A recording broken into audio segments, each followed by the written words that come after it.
guys. I'm gonna try to sit down and be comfortable. So first of all, I'd like to welcome everybody here to Shake and Bake Family Fun Center. Baltimore's creatives, welcome. On behalf of Tia and myself, and I just want to say, first of all, it's just such a beautiful thing to see the number of you that that has showed up today, and with your booties on.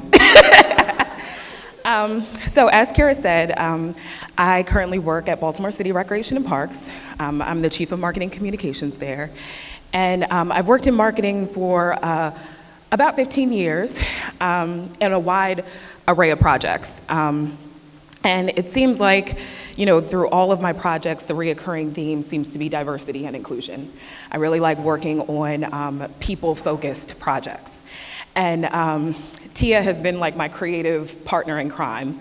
I feel like there's no project too big or too crazy, no budget too small, which I'm very grateful for, to kind of get her, to buy into the vision. And, when Mario and Kira asked us to come here and to speak today, and to think about what we were rooted in, I really had to think how to put that into words.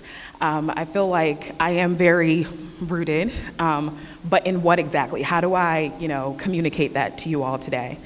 And when I really sat down and thought about it, I felt, I'm rooted in community. I'm rooted in projects that create spaces like Shake and Bake, for communities to come together, for people to get to know one another, for conversations to be shared, for, and usually around a product or a service, but one that gives people the opportunity to tell their own stories.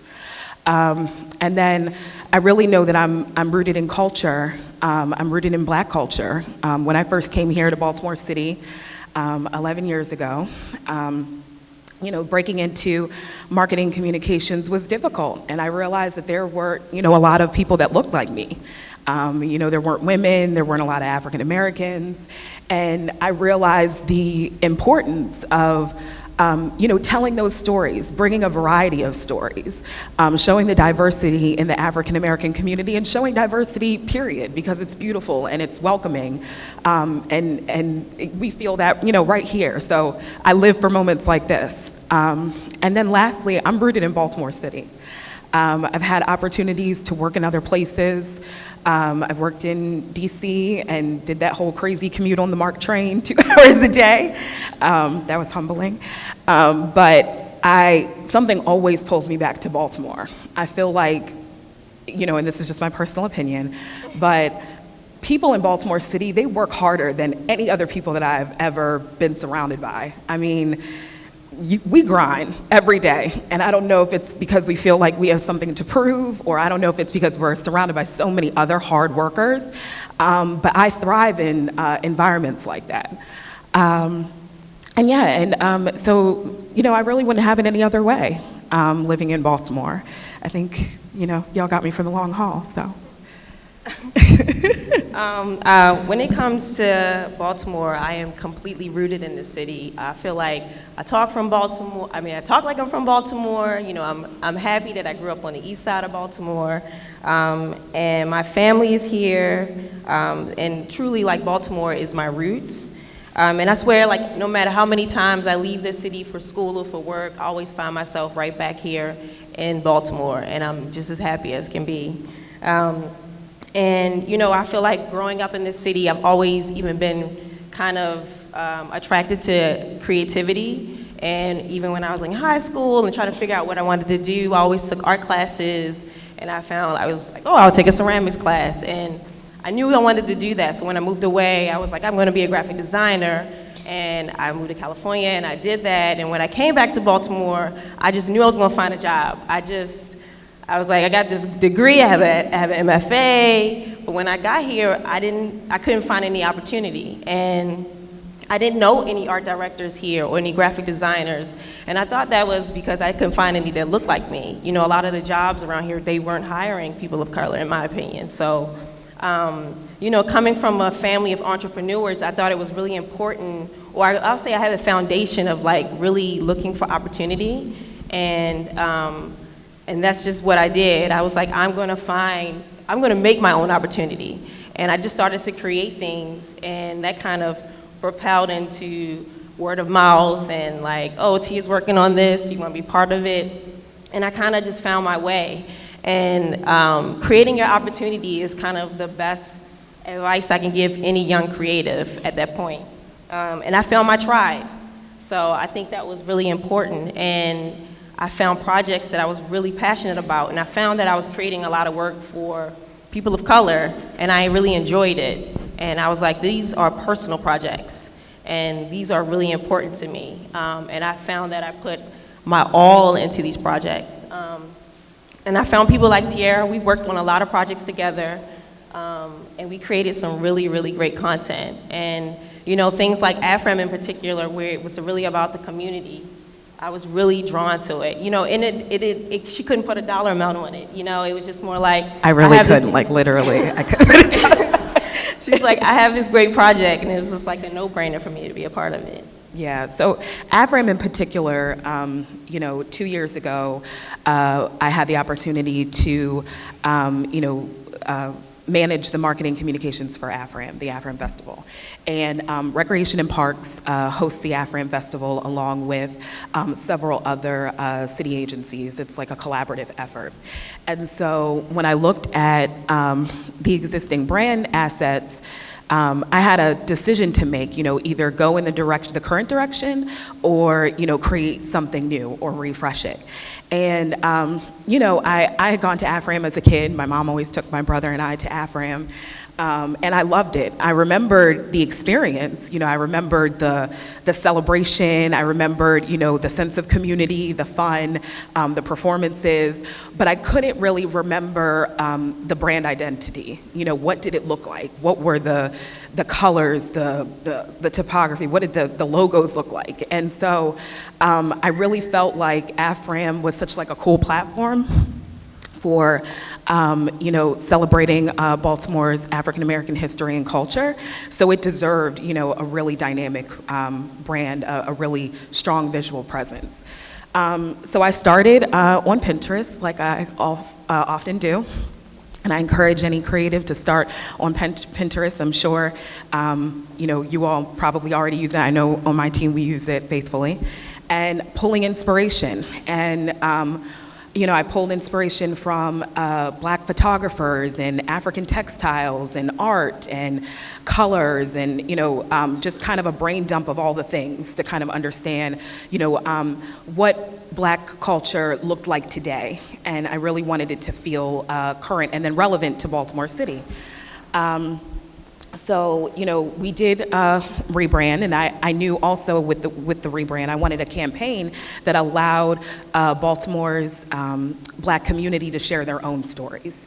I think, I often think it's like a marketer, we're like the buffers on the conversation. I don't feel like we're meant to lead the conversation. I feel like we're meant to create a space for people to have conversations and inspire those conversations. So I knew I wanted a campaign that reflected that. And then I knew there was only one person that would take all my crazy and kind of, breathe life into the idea, and that was Tia. I will say when Tierra asked me to be a part of AFRAM, she's like, I'm like, so what's the budget? She's like, so what you're thinking, start down here. So I was like, oh, okay. But, I felt like, sure, why not? I mean, AFRAM was like part of my own history. I remember going there when I was little. And when I came back from college, I saw Brandy there. I was just, I just loved AFRAM. So I'm like, okay, why not? So, and any kind of opportunity for me to be a part of like Baltimore's history, that's like a no-brainer. How long has the festival been around for? 40 plus years. So, and we work, it's seamless. All our ideas, like she said, they start at Pinterest. That was kind of like the foundation of like where all our ideas grow, and it just continues to grow and grow and grow.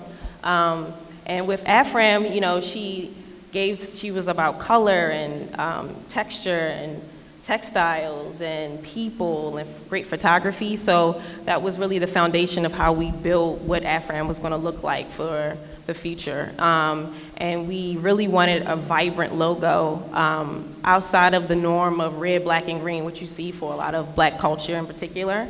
And we wanted vibrancy because we are vibrant people. You know, we're all different colors, we're all different people, you know, we're diverse, and we're loud, and we're present, and we thought that that's what we wanted as a logo, and we sort of did this sort of like intertwine of like triangular shapes as well. It's just sort of like this kind of connecting of people within the logo, and that became the kind of foundation of how we started the branding from there.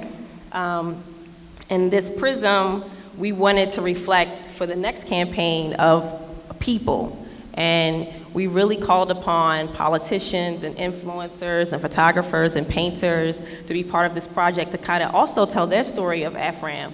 You know, they went as kids, or they just moved to the city and they found themselves at the festival. They take their kids to the festival, and we wanted those people to tell the story, because if anything, in Baltimore, you really have to be authentic.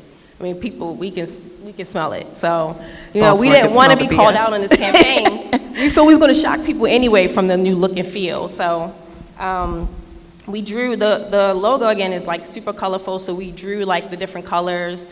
We ordered a lot of different color backdrops, and we just photographed people in front of it. And people, you know, shout out to Thea Washington, yes. Who's a casting director here. She really brought a list of people together that really were Baltimore. And it really showed in how the campaign took off. And we had a wonderful team of people that were saying, you know, once we get these printed, we can print them like 6 feet tall and put them throughout the footprint of the actual festival. And you know, when people were walking, it was a sense of pride, or people showed up and took pictures with their loved ones, and they shared that on social media. And then, you know, we got a lot of just, not just interaction on social, but like interaction there on the footprint.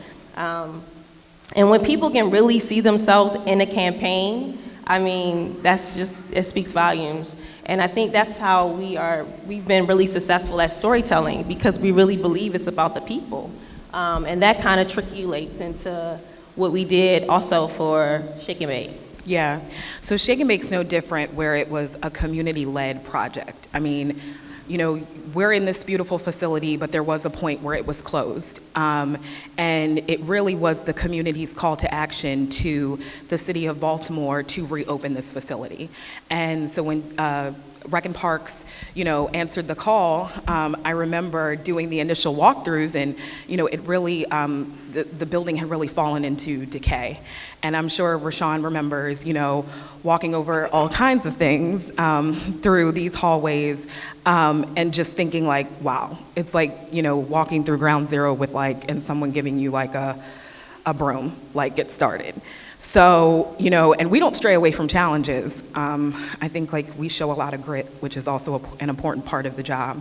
And so we were excited about the project because we could see the potential in Shake and Bake. We remember the Shake and Bake stories, you know, whether we skated here or our parents or our grandparents skated here. We know, you know, we feel the weight of Pennsylvania Avenue and the history, you know, here. So, you know, we were excited, but also the pressure was on. And I think, you know, the best place to start in those situations is with the community. You know, we wanted to provide a space where it felt refreshed, but also authentic. It felt like a place where they could see themselves. And so we wanted to pull inspiration from the community. We listened to their stories. You know, a lot of the people that have skated in Shake and Bake for, you know, since its opening are still working here, which I think is a beautiful thing. I think moments like this just really take me back, because seeing the original transformation and knowing where we started, and then seeing how recreation, you know, like skating, activities can really bring together so many people. And that's a beautiful thing. I think there is power in investing in recreation opportunities, and opportunities like Shake and Bake. So yeah, we kind of, you know, with those kind of the understanding that we wanted it to be community-led, that we wanted it to reflect, you know, Pennsylvania Avenue, its history, but we also wanted to meet skate culture where it is now, which is also really important. And like Tia said, you know, I don't care where you're from in Baltimore, but we can smell the BS coming a mile away. So we had to make it feel, authentic. And so, yeah, we just kind of started from there. I think when we approached Shake and Bake, we just had an intense responsibility to be authentic. And if you know the history of this community, this was like a very, very vibrant entertainment district. I had grandparents. I was like, oh, I'm working on a new Shake and Bake project. My grandma was like, oh, I used to go over there, and I would go to the jazz clubs and the nightclubs over here, and this was like bustling over here. So, Shake and Bake is sort of like the foundation and the center of this community. It's really about entertaining and having something for people to do in this community. So the relaunch, we wanted to make it vibrant and fun, and we wanted people to be able to come here and be recognized that they're here. So if you were in the lobby, it was like a complete redo of the lobby. We wanted something very graphic and bold, and we really called upon, again, sort of these triangle shapes, because they have Triangle Park here, and the shapes of the streets where you see all of the different blues and the pinks. We kind of mimicked those designs on the lobby wall. And a big inspiration was Billie Holiday. I mean, if you didn't know, she grew up in Baltimore, and she also came back to perform. So she, we really wanted to draw inspiration from her and her gardenia. And the gardenia is sort of this symbolism, or symbolizes, when you see it, you think of Billie Holiday. And with that, a funny story about the gardenia, when I was doing research, it was kind of like a happy mistake. And she was getting her hair done before a performance, and a jazz singer named Carmen was doing her hair, and she actually burnt it. And the gardenia was a way to kind of cover up the burnt hair, which just turned into this beautiful mistake. So, it just kind of trickled into like being a really good story and her signature element. And even here, we wanted to do another mural, essentially is what we had planned for the outside. But when I showed up, for some reason, the muralist didn't show up, and we were on a time crunch. So that idea was also a happy mistake, because we were working with a really good printing company, and we just kind of just rethought the whole idea. We had like a really, murals can take a long time. So we were like really on a constraint. We couldn't get in touch with her. So we basically created wallpaper, and that's what you see out there. And that was a really cool transformation in the lobby, and we drew out the colors from was the original part of here. Yeah.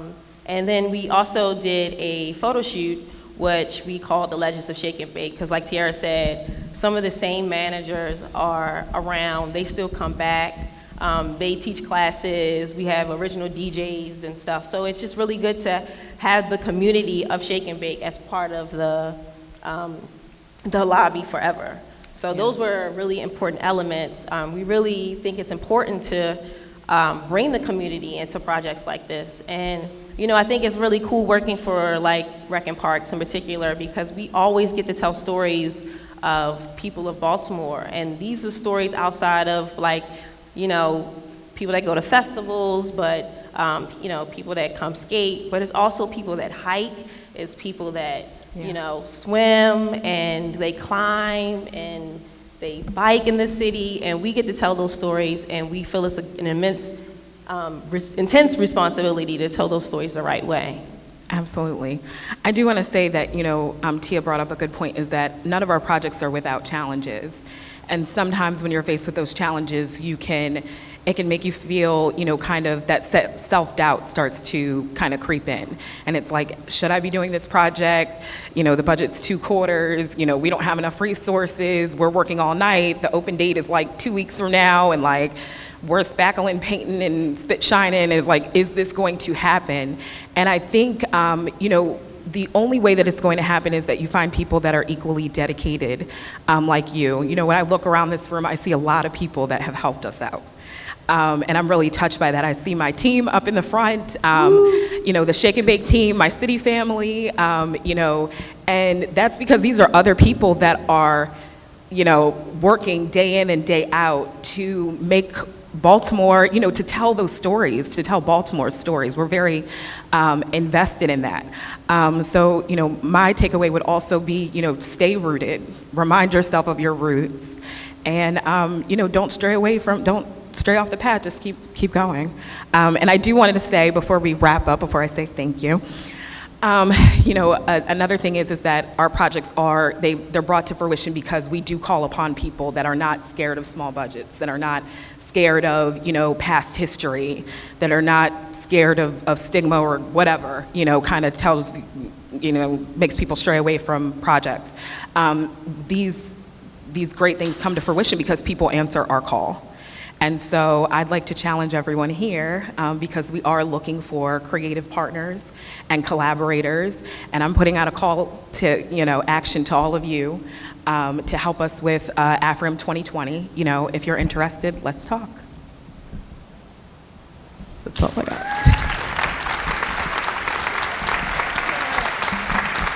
Thank you, thank you, thank you, thank you.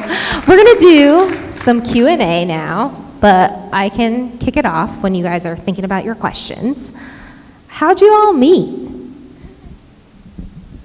Tia can take that one. Well, we met through a friend, my best friend, and we were actually, our friends take an annual trip every year, and it gets crazy and crazier each year. But the first trip we met, they was like, oh, we're gonna do roommates this year, and we have this person we want you to meet named Tierra. And I was like, and it's like, oh, and we told her that you sleepwalk. So the trip started with a lie. She was completely scared of me. So we spent like 17 long days. And I swear she probably slept with her eyes open, but one eye open. That's our relationship started as a lie, but Yeah, we were forced to depend on each other. We were in China together, so like really dependent on each other. We were partly terrified. Yeah, and I did sleep with one eye open, but after the first couple days, I noticed she slept soundly, so it was good to go.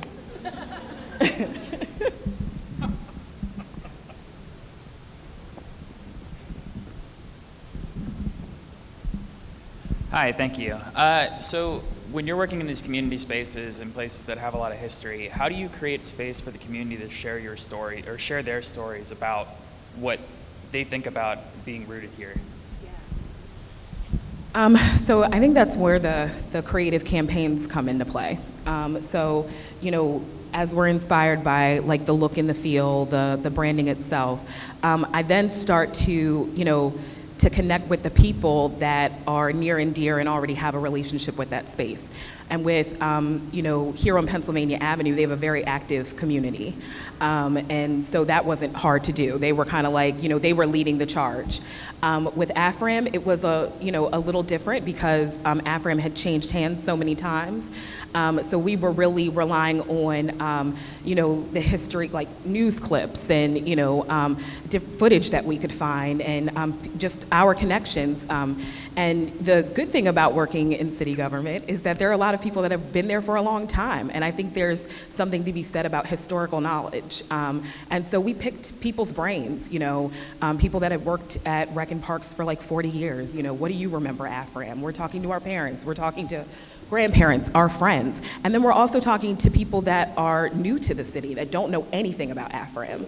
How do we make this a festival where everyone feels welcome, where everyone wants to come and take part in the African American experience, and celebration. So there was a lot of that, before we kind of put pen to paper to understand. And then also, I guess my experience with campaigns in the past, doing influencer marketing and influencer campaigns, and knowing that, it's like that like rule, like you can't say that you're cool. You know what I mean? Like you need someone else to speak on your behalf. And people only do that when it's really in their hearts. You know what I mean? So I like, messaging and marketing to feel natural, not forced. People don't want to feel sold to, and so we just listen, to be honest. Who else has a question? I have another question. Oh. Ooh, can't walk that far. So I know that a true question of like people being rooted in Baltimore is, where did you go to high school? Okay, I went to it's a behavior problem. So I went to Catholic school for middle school, and then I was like, I want to go back to public school. And so I went to City College. And I loved it, but I loved it too much. And I wasn't doing good. I mean, I was getting A's, but I was just class clown. I don't know what happened, but they were calling my mom. They was like, you gotta come. I like took my glasses off. You know, I was trying to look fly for class, and came from uniform. So after that, my mom was like, oh, you going back to private school. So I went to Bryn Mawr, which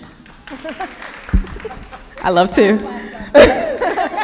I love city. I feel like I'm like a knight. My sister went there. She stayed the whole time. She excelled, but yeah, I had to go back to private school. So I went to Bryn Mawr. Yeah. I didn't go to high school in Baltimore.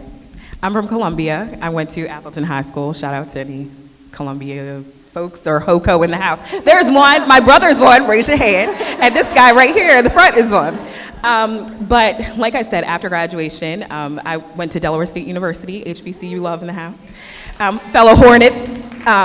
So after that, I came to Baltimore. I feel like many of us, we find opportunity here, and we're embraced by Baltimore. I feel like, especially when you're in the creative circle, I know you all have similar experiences, where you're embraced here. And so Baltimore was the first city that gave me a chance, to be honest. And that, you know, when you're coming of age, I think that place, whatever that place is, will always hold a special place in your heart. It's like, you know, I can't leave now, kind of thing. Oh, okay, I'm coming over. I should have kept on skates for this part. That would have been cool. But also, I don't trust myself, really, to skate all the way over here. Oh, sorry, thanks. Even after skating with Miss Brenda? She did skate class. I just want to know, what other big projects do you all have? Are you planning to do a lot of stuff for like the reopening of the pools, especially in Druid Hill Park, and like what else could we get involved in? We have lots of projects. So the answer is yes. We have AFRAM 2020, obviously that's coming online. We have a health and wellness facility, a massive facility that's opening up in Cherry Hill. That is going to be, you know, swimming and tracks and event spaces. So we're going to need help there. We've got Cahill Recreation Center that's reopening. It's an arts and cultural center. So I would really like to connect, you know, there because so each recreation center kind of has its own history, and theirs is, you know, putting on plays, and they have a strong creative community there. So that's another project. Whitney, help me out.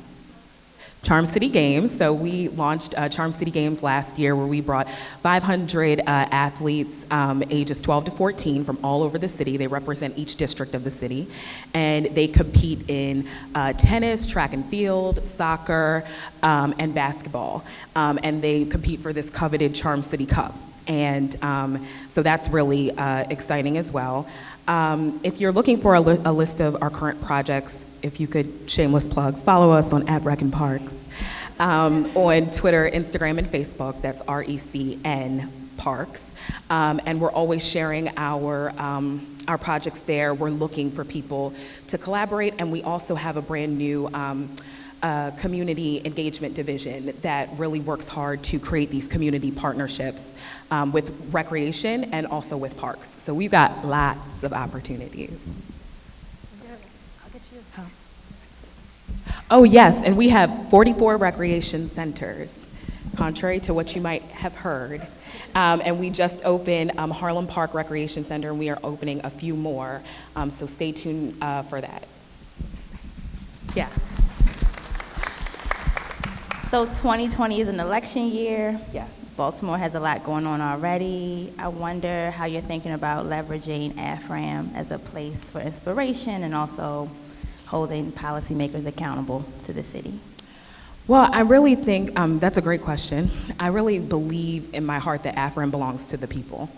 That was part of the understanding when I first thought about rebranding, was like, do we make this like a city event, you know, put on by the city of Baltimore event?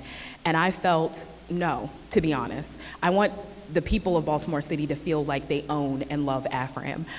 You know, all of our events are open, you know, just like any of our spaces are open to public demonstration, we provide a space there for that. But I do, to your question, I do believe that we have a responsibility to welcome people of all views, backgrounds, to have conversations, to use AFRAM as a platform for conversations, no matter what they are, and if they affect the African American community in Baltimore City. And I would love to see that this year at AFRAM.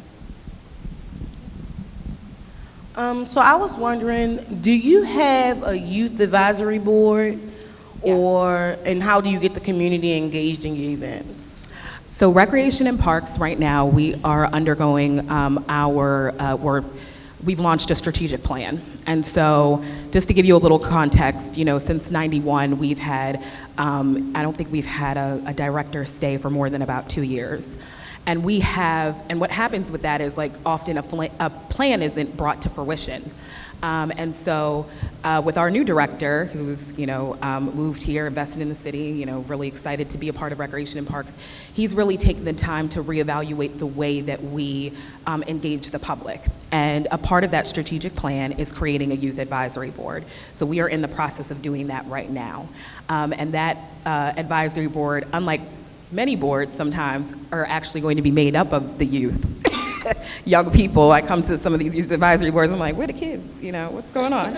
So, and they'll be able to give us our feedback. And then through that strategic plan, one of, the groups that we engaged with or led a lot of our decision making were the children in our rec centers. So, teens, tweens telling us like what they wanted to do. And their feedback was really interesting. It's one thing to kind of like throw spaghetti at a wall or think like, oh, I know what kids need or I know what they want, but it was a completely different situation to actually listen to their feedback and then apply it to a plan that's going to guide the next 5 years of our operations. Yes.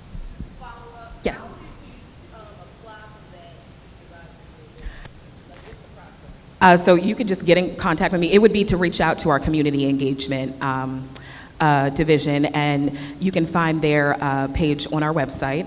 It's bcrp.baltimorecity.gov, and you just write them a little note and express your interest, and they would, keep in contact with you and bring you in the fold. Yeah. So I have one last question for you all. What's something that you wish all these people here knew about Rex and Park? We have 44 recreation centers. No, I'm just kidding. Yes, we have 4,700 acres of parkland in Baltimore City, including the nation's second largest urban wilderness in Gwen Falls Lincoln Park.